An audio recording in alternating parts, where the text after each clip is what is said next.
অনুশীলনী 6.3 2 নম্বৰ প্ৰশ্নটোত কি কৈছে চোৱা তোমালোকে চিত্ৰ 6.35ত ত্ৰিভুজ ODC সদৃশ ত্ৰিভুজ OBA এংগল BOC সমান 125 ডিগ্ৰী আৰু এংগল CDO সমান 70 ডিগ্ৰী।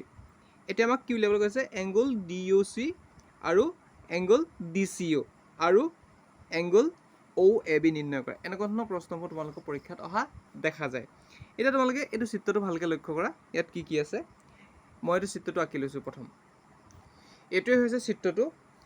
এতিয়া আমি লিখি ল'ম প্ৰথম, তাৰপৰা তোমালোকক বুজাই দিম। এতিয়া আমাক দিয়া আছে গিভেন ত্ৰিভুজ ODC সদৃশ ত্ৰিভুজ OBA এংগল এইখিনি লিখি এতিয়া আমি ইয়াত এংগল BOC সমান 125 ডিগ্ৰী আৰু এংগল CDO সমান 70 ডিগ্ৰী নিৰ্ণয় কৰিব লাগে যে এংগল DOC এংগল DCO আৰু এংগল OAB এইকেইটা মই লিখি লৈছোঁ প্ৰশ্নটোৰ পৰা। এতিয়া প্ৰমাণ বুলি লিখি লৈছোঁ প্ৰমাণ। এতিয়া ইয়াত কি আছে চোৱা তোমালোকে। এতিয়া ত্ৰিভুজ ODC ইয়াত আমি পাম কি এংগল BOC টো হৈছে কি বহিকোণ। এইটো হৈছে কি বহিকোণ।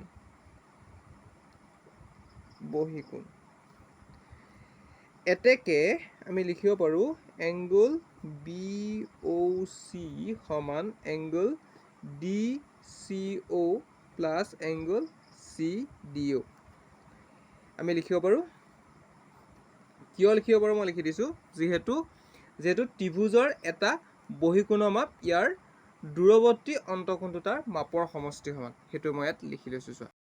এইটো মই ইয়াত লিখি ল'লোঁ, তোমালোকে চাই লোৱা। এইটো এনেকৈ লিখি ল'ব লাগিব। এতিয়া চোৱা, এতিয়া আমি ইয়াৰ পৰা কি পাইছোঁ BOC। এতিয়া আমি ইয়াত পাইছোঁ চোৱা, এতিয়া চিত্ৰটোত চোৱা। এতিয়া BOC এইটো কি আছে 125 ডিগ্ৰী। আমি সেইটোকে ইয়াত লিখি ল'ম এংগল BOC ইয়াৰ মানটো লিখিম 125 ডিগ্ৰী ইকুৱেল। এতিয়া DCO মানটো আমাক দিয়া নাই, DCO প্লাছ CDO মানটো কিমান দিয়া আছে, 70 ডিগ্ৰী দিয়া আছে। গতিকে ইয়াৰ পৰা আমি কিমান পাম 125 ডিগ্ৰী। এইটো প্লাছ আছে, সমান চিহ্ন ইফালে আহিলে মাইনাছ হ'ব, ইজ ইকুৱেল এংগল DCO। আমি DCOটো পাই যাম। এতিয়া 125ৰ পৰা 70 যদি আমি বিয়োগ কৰোঁ তেতিয়াহ'লে আমি কিমান পাম 55 ডিগ্ৰী সমান এংগল DCO। এতিয়া DCOটো আমি কিমান পালোঁগৈ 55 ডিগ্ৰী। এতিয়া আমি কি কৰিম চাই, এতিয়া লিখি লৈছোঁ। এতিয়া আৰু এটা আছে আমাৰ কি ত্ৰিভুজ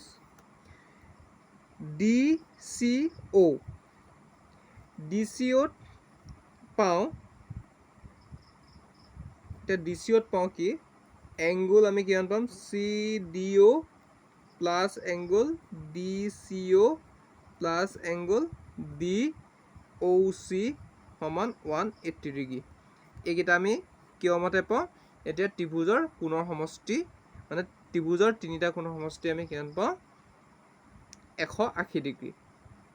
এতিয়া লিখি ল'ম মই ত্ৰিভুজৰ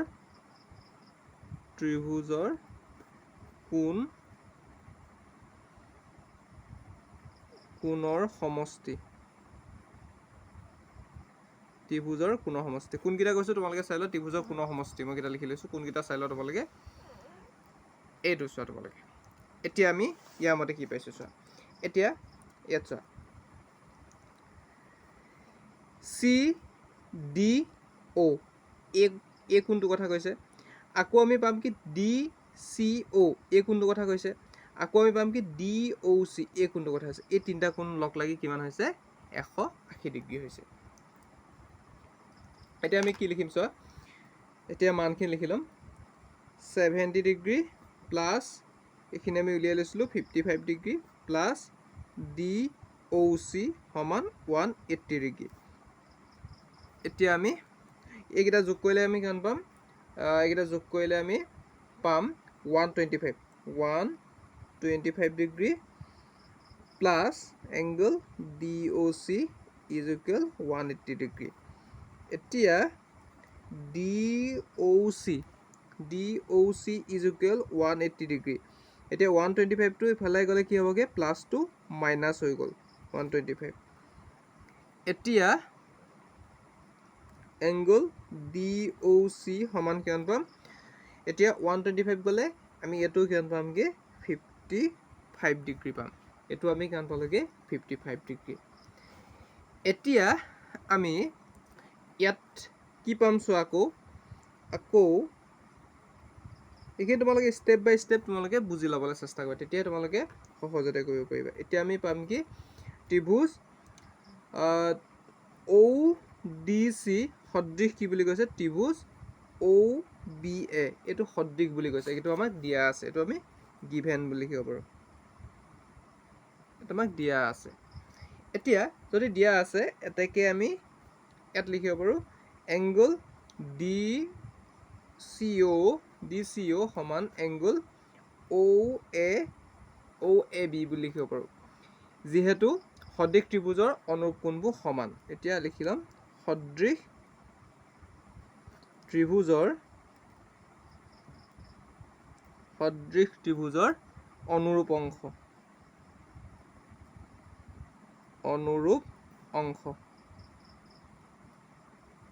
এতিয়া সদৃশ ত্ৰিভুজৰ অনুৰূপ অংশবোৰ আমি কি পাওঁ?